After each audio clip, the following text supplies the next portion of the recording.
This episode is brought to you by Camilla Najat with Exit Realty Metro. Camilla Najat is an experienced real estate agent who prides herself in finding the perfect home for her clients. Camilla can help you with a comparative market analysis to help determine the value of your home if you're planning on selling, or help you determine the going rate for the neighborhood you're moving into. She can also work with you at your pace. You can reach Camilla by calling 902-880-8429 or email camilla@exitmetro.ca. Also, you can find her on Facebook at Camilla Najat, Exit Realty Metro.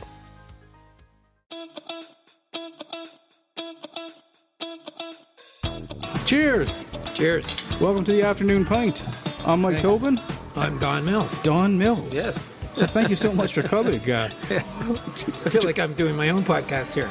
More or less, yeah. We all kind of are this show, yeah. So this is a show where we just kind of drink a beer and have fun. Apologies, Matt couldn't be with us today last minute. He just wasn't feeling well and had to step back. But we can still have a fun conversation. So we're at Nine Locks, the Halifax location. We've done a couple episodes in the Nine Locks Dartmouth now.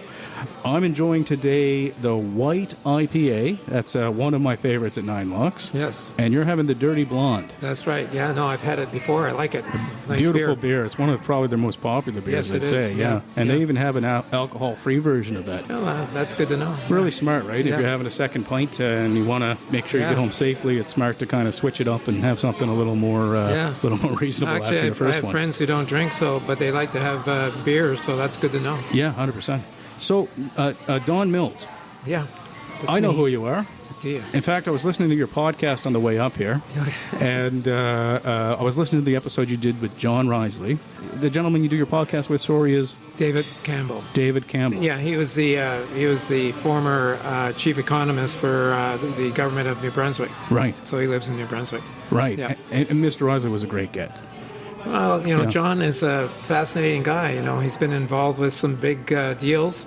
He's a deal maker. He's involved in another one, as you probably know, in Newfoundland with World Energy, which may be the first green hydrogen project to actually get off the ground. Wow. In fact, I just did a podcast with the managing director and CEO of that organization, and he was telling me that their first phase is going to be a $6 billion project. Oh, my gosh. $6 billion. Yeah. Wow. Yeah.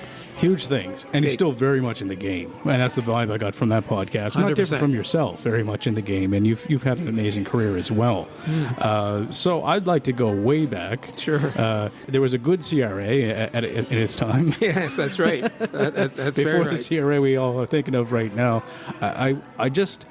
Maybe even before we get into the business that you founded, I want to talk a little bit about you growing up. You were a hockey player? Yes, yes, I was. I played hockey, up to university level, and I continued it afterwards recreationally. In fact, I stopped playing in my early 60s, and my knees just kind of wore out. I was a fairly active sports guy. I played soccer in the off season. I played hockey. Okay. And I played both of those sports to quite late in life. So, yeah, a lot of wear and tear on my joints as a result. A lot on the knees, yeah. Yeah. I'd say, yeah. So, and 6 siblings, is that right that I heard? 3 brothers, 3 sisters. Wow. I got a brace of each, as they say. Were you guys born in Nova Scotia? No, actually, we were all born in Sherbrooke, Quebec. Okay. Yeah, and the backstory there is my dad met my mother during the war in Halifax, and so my mother's a Nova Scotian. Okay. My father's from Quebec, and they married and ended up living in Quebec for the first 20 years or so of their marriage, and then. At around the time of the FLQ in Quebec, it's before your time, but during that time, a lot of Anglos decided that they might be better off living somewhere else. So my parents actually decided to move to Nova Scotia, where we had spent a lot of time during the summer, so I knew Nova Scotia pretty well. Left me behind, I have to say. Left me behind because I had started the university at Bishop's University. And then, after I finished, I wanted to live on the ocean. Wow. So for me, coming to Nova Scotia was not a hardship, and I ended up in Halifax. In fact, the very first night that I was in Halifax, I stayed at the YMCA, not too far from here on South Park Street. Okay, yeah. Yeah, so... Yeah, there's a funny story about that I can tell you later. But anyway, Sure. I started my career in Halifax then. Awesome. Yeah. And career, right? I mean, young, getting into hockey. When you started playing hockey and stuff, did you think sports were going to be at us first, if you can remember back to your teens, or did Well, growing up as a kid in Quebec, everybody wanted to be in the NHL. Yeah. And I was a pretty good hockey player, but not an elite hockey player. I lacked the skating skills. I had the good thinking skills for hockey, but I didn't have the skating skills. But I ended up playing pretty high level competitive hockey. But every dream of every kid playing hockey was, first of all, to go to the Pee Wee tournament in Quebec City. Pretty huge. Right, that was big. I never made it, but you know what? My grandson's going to go next week. Really? Weekend to the P. I'm so thrilled for that's him pretty because cool. that was one of my early dreams. He's going to fulfill it for me. So Yeah. I'm living vicariously through my grandson. That's awesome. So in through hockey, being a younger man, and then kind of figuring out where did you decide you wanted to be an entrepreneur? When did that start for you? You know what? It started kind of accidentally. When I worked for a bit in Halifax after I got out of Bishop's, and I decided that I didn't like where I was going. I didn't like the options. So I decided I would go back to university to get an MBA at Dal. So I applied. I was actually surprised I got in. So, and I tell people this story all the time, that I knew it was going to be really hard. At least that was my perception. I said if I could get to Christmas and make it to Christmas, I might make it. So my first goal was to get to Christmas. And I'll tell you, the first term was a killer. It was. I've never done so much work in my whole life. It was amazing how hard it was. But what happened is that when I was at Dal, there was a student consulting company called Atlantic Business Consultants that had only started a couple years earlier, and it was run by second-year students, and they sold it to first-year students. So we actually paid to become owners of that. And during that year, we did a bunch of projects, and a couple of them were market research projects. And that was my first exposure to market research. And in fact, a really interesting story that I love telling about that is that we did a project for Sport Nova Scotia. They were thinking about doing a lottery, and they wanted to see what the reception would be for a provincial lottery to support their activities, right? So the CEO at the time was Ken Manton. I still see him occasionally, actually, and he got that report, and he started the Nova Scotia lottery to support the Sport Nova Scotia. That lottery turned into the Atlantic Lottery Corporation. What? Yes. Wow. And then, as our company got going, Atlantic Lottery became one of our biggest clients. And is still an important client at the company today, even though I don't own it any longer. And that's over. I think that client was there for 30 plus years or something like that. And I guess on a high level, for just people that don't know, what kind of research were you doing to help this lottery company? We were actually doing kind of a feasibility study to see the percentage of people who would be interested in buying lottery tickets. And of course, we had price points that we're testing as well. And so, we came back and we said there was a market for this, and we gave them, the percentage of the population would likely buy tickets. And then based on that, they decided to go ahead, and it was actually quite successful right out of the gate. Interesting. Yeah. Yeah. And that really evolved into a 40-year career for you, eh? Well, that was the starting point. And then, I ended up selling my share to the next year's MBA. And one of those guys turned out to be my original partner in Corporate Research Associates, because he went through the same experience. We ended up afterwards both working at the university. After we graduated, we ended up working at Dalhousie for a number of years. And we started to work together doing private consulting. We had a partnership for a while, and it was all about doing market research.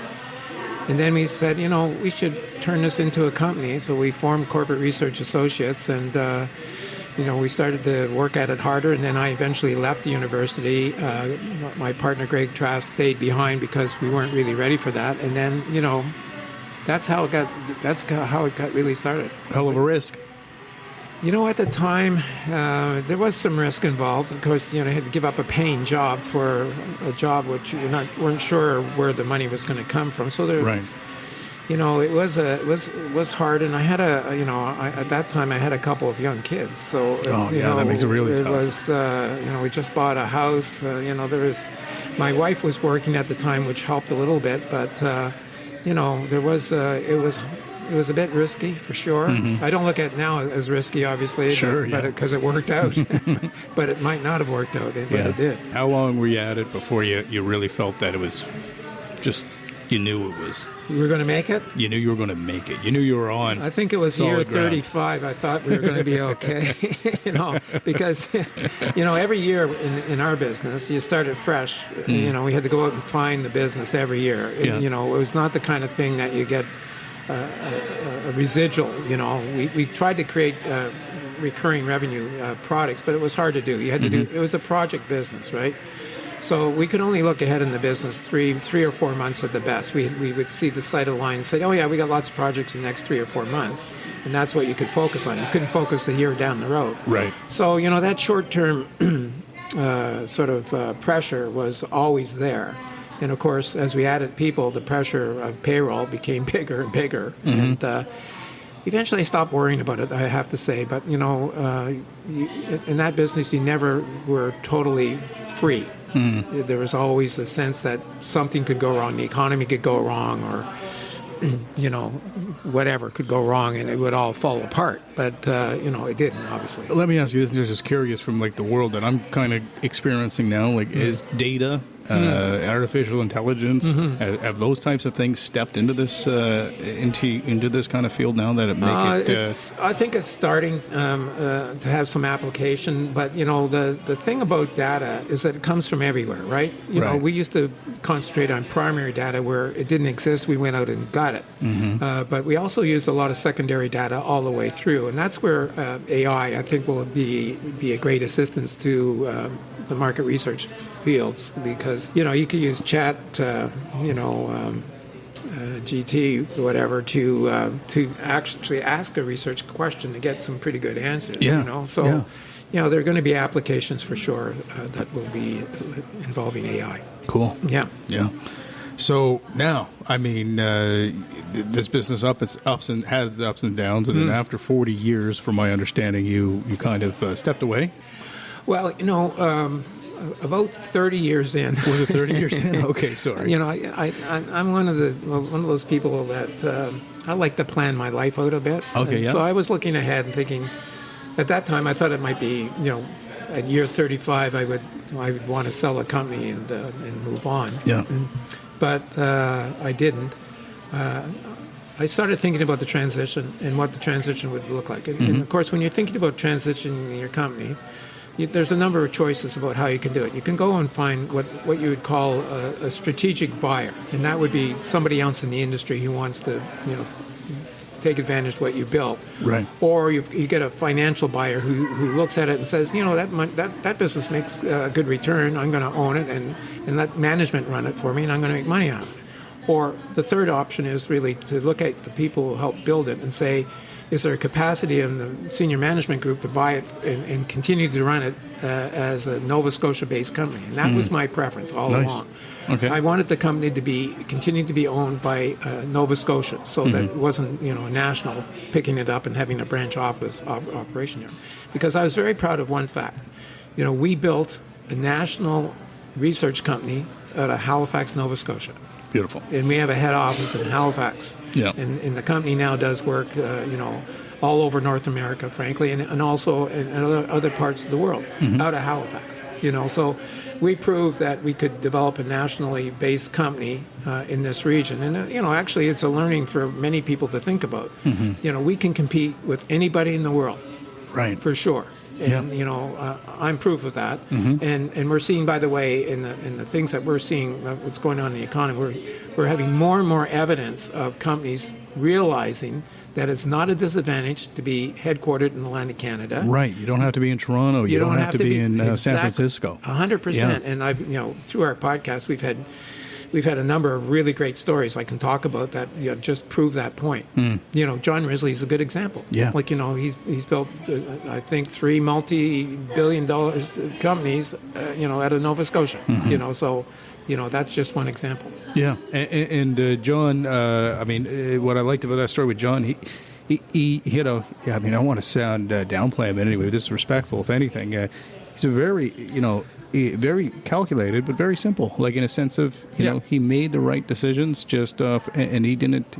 He wasn't an absolute expert in something. Right. He kind of just started and learned and figured it out and grew and got into it. And yeah. Well, the thing about John is he's smart. Yeah, smart. Smart helps, right? Yeah. And if you look at his businesses, and there's a great book out about him, by the way, called Network. You should read that book. I plan to. Yeah, very good book. Yeah. You'll enjoy it. Yeah, it shows the warts and all, but you're right.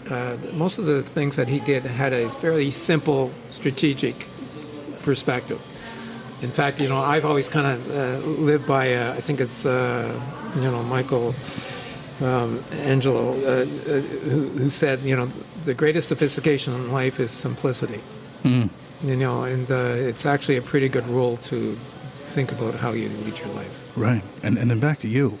Looking at your LinkedIn profile, it's pretty fun to see. Like you've been in a lot of different areas. You were involved with the Halifax Hurricanes. Yes, I was. Well, that's pretty cool. Yeah, that was a labor of love. Yeah, 100%, right? Yeah, but labor I loved. I was there. It was a great experience from one perspective. I mean, we won a championship, and the first year that we launched it, which was, I think, quite unbelievable.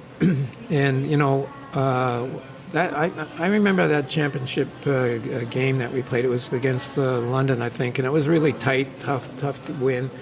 And we won. I think there were like maybe 3,000 or 3,500 people in the building. And I looked around and I thought, this is exactly what we want to do here. We want to bring the community together 100%. Around something that we can all support. It was unfortunately, we hit it early and we didn't hit it again. But that was what we were trying to achieve with that. It wasn't really a financial deal.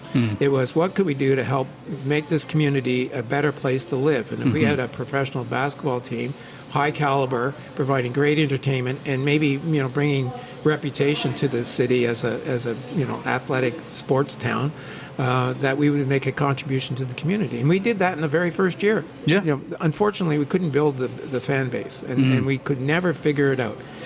It was a mystery to us, and we tried everything we could think of. Well, the games are lively and entertaining. Yeah. Lots going on. Yeah, I'm a hockey guy. Don't forget. You're a hockey guy. I'm a hockey guy. Okay, yeah. And I knew zero about basketball when I got in. A couple of my brothers are basketball guys, and I'm not. But I turned to love the game. I loved the game as a result of my participation in the Hurricanes. I loved the guys; they were great. I loved the competition. I loved the excitement of the games. Even my wife, who's a non-sports person, right? She completely fell in love with going to those games. And I had friends, buy season tickets and with no interest in basketball, and they became basketball fanatics. By the end of it, they were into it, and they were heartbroken probably at the end. 100%. So, it was disappointing. COVID was the final nail in the coffin of that one. I was thinking about that earlier this week. I actually don't know if this city will ever support a professional basketball team. I hope the heck they do. I think somebody else is going to try, but it's really it's hard to imagine because we keep hearing, oh, Halifax is such a basketball town. I don't believe that anymore. I think it's a basketball town for one weekend a year during the the CAUs when people come as a party. It's a party for sure. Yeah. But I don't know how many of those people are real basketball fans. Sure. But maybe drinking fans. Well, speaking of drinking fans, another institution that I was pretty impressed with was the Carleton, right? I mean, not only a drinking institution, right. It's one of the best places to hear live music still today. Very proud of what we were one of the original partners in that enterprise with Mike Campbell and Mike Rhodes at the time. Yeah. They had this idea and we liked it. And so we took a flyer on it. I convinced 4 friends to go in on it. Frankly, we never made any money on it, but it was one like I don't evaluate success by money only. I look at it as what did it do for me? What did it do for the community? For me, it was a fantastic. I love music. I play guitar personally, not very well, but I play it. I like music. So that opportunity to have live music in that venue with a great sound system, and we went to so many great performances there. I met so many people in the music industry that are, kind of become friends in some ways. I love that. And the Carlton has won every music some venue of those guys award. you put on, they're still doing great. Dave Carroll. Oh, yeah. Been on this show, and he just sold out the Carlton the other week. I know all those guys. There's so many. The Rankins were there, and Gallant was there. He was great. And then also the champion of new acts and new bands. So we just had Campbell and Johnson on. I don't know if you heard those folks yet. They're fantastic. Oh, I know them very well. Oh, you do? Oh, okay. Yeah. No, wow. No, I know so them very well. So they were just on our show last. Now that was a messier episode. It was more of a pub conversation than anything, but it was really fun to chat. Well, here's the thing. Awesome people. I knew them well enough. I had them entertain at our 40th anniversary. Oh, did you? Yeah, oh, yeah. They cool. were our entertainment. They were great. Yeah, really nice folks. I love those guys. Yeah, we had a lovely chat with them. Right. Well, there you go. Yeah, and they're doing fantastic too. She started. She started first, and then he kind of came into the picture. Correct. We got their story on a previous episode. It's a great story. Yeah. But that's an example, right? Yeah. That's I feel really good about that. Yeah. And so we were involved in that for the first 5 or 6 years, and then we just thought it needed new ownership to take it to the next level. I'm very happy that it's survived. It went through some hard periods during the COVID and stuff like that. So hard for those places survive now, right? And so it's. I think we made a small contribution to the music scene. I feel good about that. Yeah, and you won. So was it 2022? You won the Nova Scotia. I'm going to say this wrong now. Sorry, Nova Scotia Business Excellence Award. Is it for Nova Scotia? I got inducted into the Nova Scotia Business Hall of Fame. Nova Scotia Business Hall of Fame. So congratulations on that. Thanks. I watched your speech as well, just to kind of learn a little.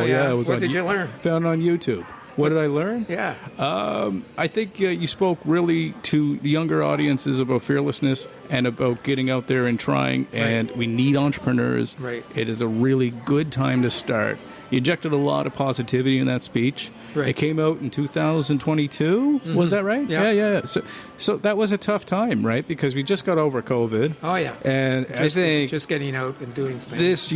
Last year was we're all trying to get our engine started again. A lot of people are trying to get going again, and they're really, but it's tough. Yeah. Right? Exactly. But you injected a lot of positivity in that speech, which was really good. You thanked your wife a lot, which is really good for putting up with it. No, she deserves it. I mean, she's a saint, honestly. I mean, you can't imagine how much work I put in the business in the early years, especially.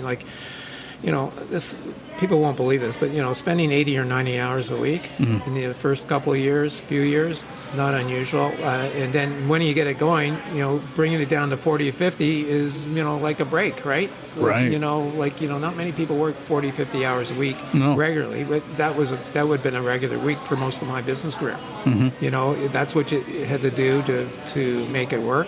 Right. You had, that's the way it was. And, for younger people listening that they want to be an entrepreneur or something, one thing I always notice is, your involvement in boards and organizations. Yeah. These things aren't impossible to join. I'm on a couple myself, and it's literally sometimes you just walk in and you ask, how can I help? Yeah, exactly. And you did position that as well, and I think it's a great way to kind of start. Say, even if you wanted to be an entrepreneur and you didn't know what you wanted to do, right? You can kind of go down the road, see what somebody else is doing, join an organization that's helping out. It feels good for you. Yeah. I think in terms, you hear a lot about people's mental health these days, right? Right. And nothing makes me feel better than spending my day or spending my extra hours helping somebody else out. Yeah. And it's a tremendous form of self-help and helping others, right? My perspective is this, Mike, the thing is that if you want to be part of a community, you need to contribute to making that community better. Yes. Otherwise, you're not really a member of that community. You're just a passerby. Right. I encouraged everybody who ever worked with me to get involved in the community, and we would support whatever they wanted to do. Mm-hmm. I led a little bit by example. I think I was on 25 something. I saw something, some number of organizations. But, I got way more out of it, and I put a lot into those organizations. Quite often I led them. Mm-hmm. I got way more out of it than I put in it. Way more. Yeah. Because, first of all, I learned about sectors that I knew nothing about. When I was on the Hospital Foundation Board, I learned about, hospitals. When I was on the Dalhousie University's board, I learned about post-secondary. It helped my business because I got an understanding of these sectors that I really didn't have a chance to go deep on. So, I was on the Airport Authority board. I was on the Chamber of Commerce, Arthritis Society, health organizations. Like, I just learned a ton, right? And not only that, but here's the other thing from a career point of view. It's a bit selfish, but I developed an enormous network. Right. Enormous. Yeah. But even today, my network is not as good as it used to be, and it's getting worse every year. But and our podcast is a good example. I haven't had one person I asked. I have only had one person that we asked who has not come on our podcast. You know who it was? You're going to tell me? Yeah. Sure. It's the guys who are doing the Oak Island treasure hunt. Oh, geez, really? Why? I don't know. I thought it was a great story, and I haven't given up on them, though. Yeah. Because I'm a dog with a bone. I'll go at them again because I want to have a perfect record. We're the same way. I'm going to get them eventually. That's the same attitude Matt and I have. Yeah, every episode. But that's kind of like my business attitude too. Yeah. Like, I never gave up on a client. Like, some of my coworkers said, "Oh, what's the bother?" I said, "Don't. We just got to work at it. We'll get them eventually. Keep working at it. Keep working at it. Yeah. Never give up." Yeah, no, Matt and I are like that. We're back and forth with our podcast guests. We've managed, I think we were 5 episodes in, and Ty Ravine, I was like, he's coming to town, man. It'd be kind of cool to talk to Ty Ravine, right? Like, I mean, the son of the renowned hypnotist. Yeah. And, long shot, sent a lovely email, and it was genuine. Yeah. It was from the heart. Yeah. I remember seeing his show as a kid. Yeah. Still doing the same show now, honoring his father's legacy. Yes. That's pretty cool. Yes, right? Exactly. So, geez, I typed him up an email, and then we're sitting there about to do another podcast, and I get a call from Las Vegas. It's him. Wow. Yeah. Can you meet me outside the airport, such and such date? We lined it up, went and we met at the Hidden Gem. It's Quality Inn. It's a little tiny restaurant outside the Quality Inn. And she sat down and just, what a cool hour that was. Yeah. Right? Well, there you go. And, this is this is about ambition. It is, and it's about. Matt and myself both have had long sales careers in various capacities, and I tell people, like, when it's your passion, sales is kind of like secondary. It's just you're really going out and asking, and people are responding. If you're genuine, if you care. Yeah. This show, we want to bring people together in the community. Right. Like you, we've had a couple people not respond. Right. Yeah. But we've been very ambitious, baby. But we're going for the moon, right? So, well, our podcast is really one of the things our podcast is about is ambition. Yes. Because I'll tell you a quick little story. Sure. I'd love to. When I first came to Nova Scotia, I was really struck by the certain lack of competence to compete that I found in this region. Oh, okay. People didn't seem to want to look outside this region for business. I don't think they really felt they could compete or whatever. And I couldn't really understand. I came from Quebec. It was a pretty aggressive society. There was no barriers about what you could do there. Came here, it's almost like there was a self-imposed barrier that says, we can only, do business in our region, right? Yeah. That was the sense I had. It's probably not quite that way, but that's what I sensed. Now that's completely changed. Right. Completely. If you look at the startup community across the line of Canada, we've done a ton of work in this on our podcast. All those startups are not focused on the local market or the provincial market or the regional market. They're focused on national and international markets. That's ambition. Yeah. So the ambition to say we can build bigger things from Atlantic Canada, that is now kind of established, and I think that's going to really serve us well going forward. Smart. Yeah. I think that should be in everything we do, even a podcast, right? We don't have to think small. We can act and show our power of community, and impress people globally. 100%, right? Yeah, we can compete with anybody, and that's the way I feel, and I want to pass that message along to other young people coming along, especially, is to dream big. Yeah. have big ambition. You know, we did a podcast recently with Peter Nicholson. I don't know if you saw that one or not. No, not but yet. he just wrote a report called Catching the Wind, which is, he did it for the Public Policy Forum, which is a think tank in Ontario. And he talked about, Atlantic Canada being an energy superpower. Think about those words, an energy superpower. And why did he say that? He said because we have something that very few other jurisdictions have. We have wind. We have a lot of wind. Okay, yeah. And wind is power, right? And Right. especially offshore. And he gave the example that, 1,000 offshore wind turbines, right, could produce 3 times the amount of energy that Atlantic Canada currently uses today, which means we become an exporter of green energy. Beautiful. Like, that's a big idea. Right. Are we? I don't know if we're ready for it, but it's a big wind idea. energy controversial? Like, I don't really know a whole lot about it. I know there's some problem with it being very close proximity to the fan. I don't know. I'm not sure, but about the environmental impact of on land versus offshore. I'm not sure. But the problem with wind is that it's not consistent, right? It doesn't always blow at the same speed, 24/7.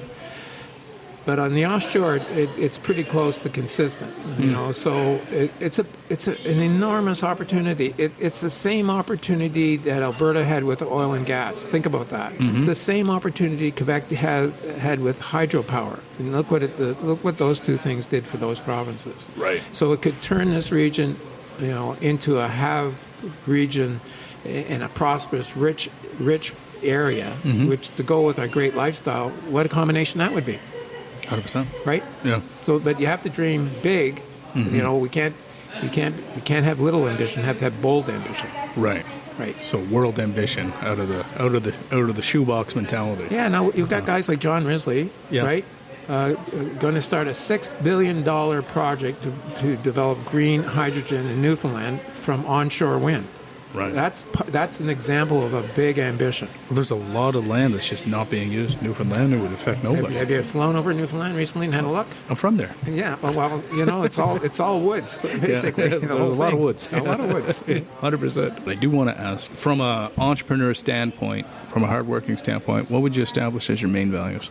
My main values, respect for others, is core. And I do it today in the businesses that I'm involved with today because I'm continuing to be involved in business.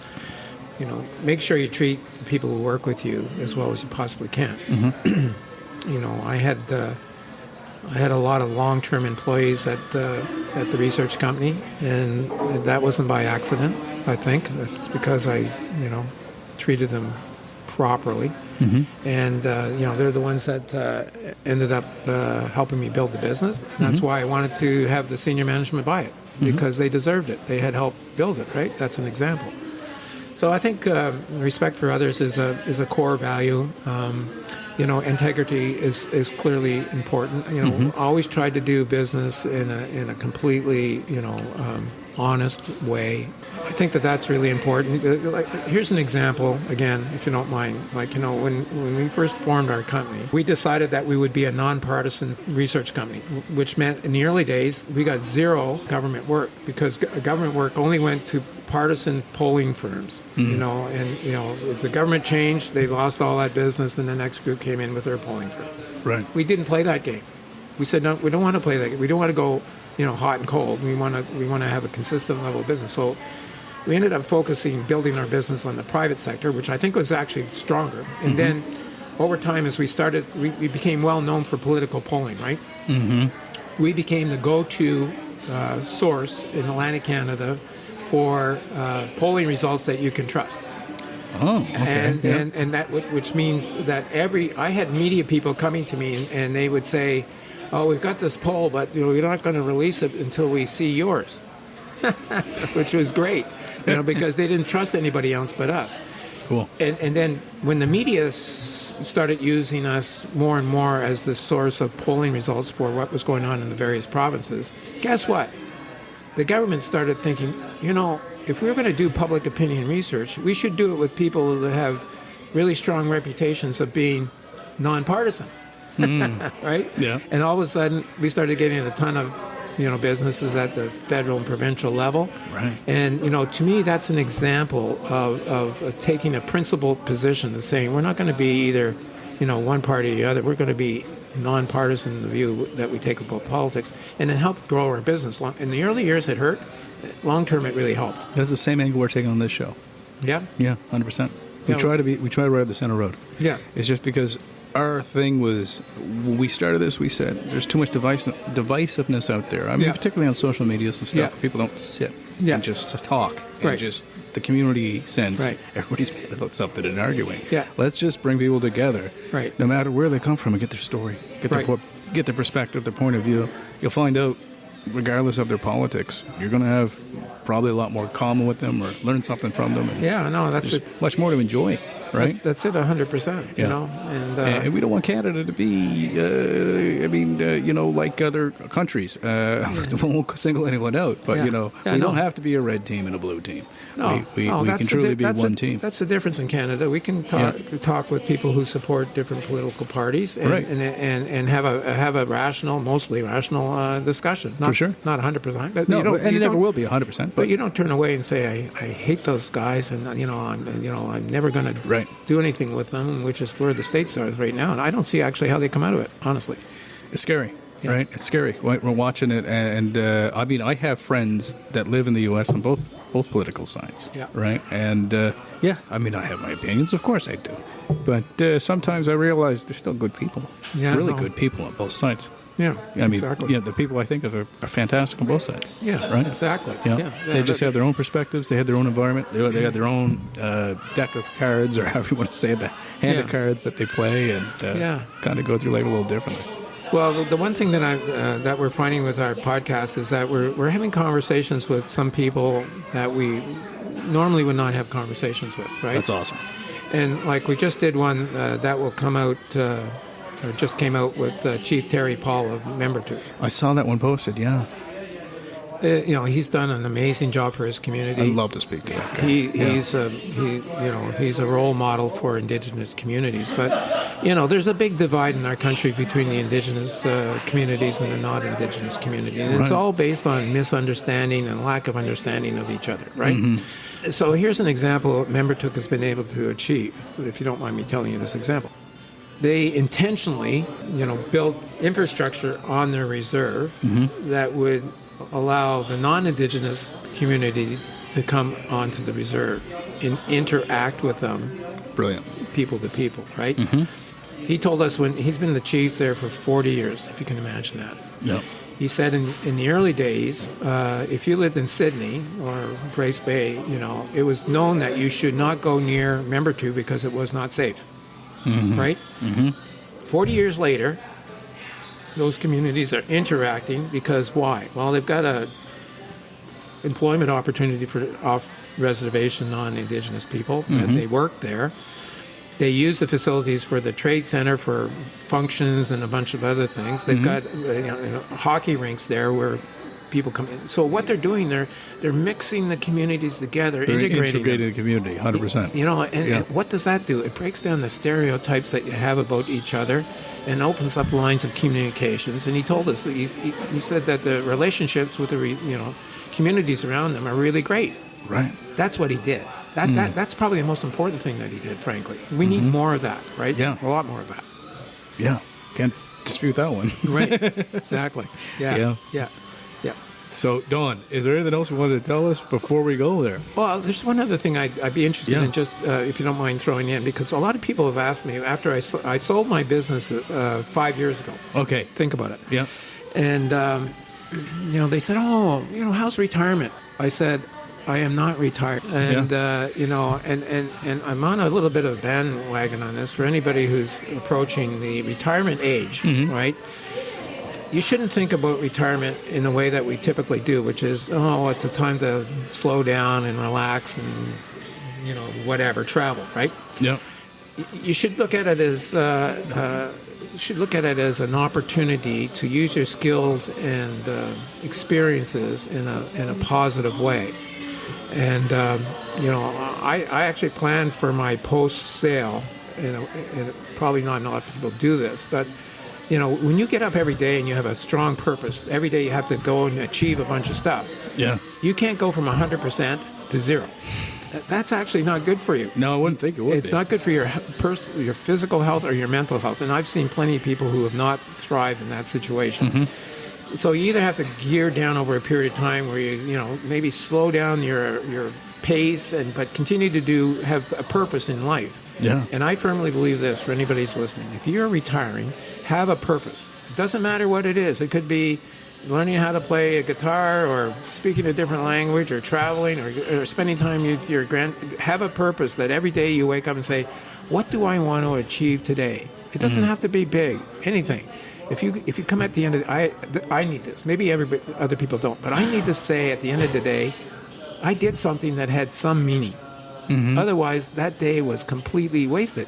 I spent every single day. Every single day. You want that, yeah. It doesn't matter. It doesn't have to be big, Mike. It just has to be something that I think I feel good about getting that done. Good. Right? Yeah. And I do that every day. I'm kind of like that now, even with the drawer in the house. The messy one. I'm just like, this needs to be cleaned out today. And then if I get that done, I'm set. That's an example. That's a daily objective, and I just feel so proud of it. And I bragged to Andrea about it, and I'm like, look what I did.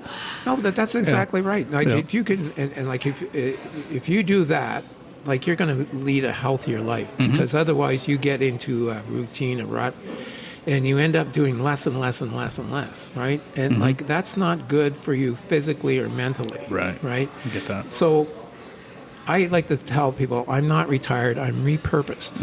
And I'm repurposed in life to do the things that now I only want to do. So that's the benefit of being in, selling a business.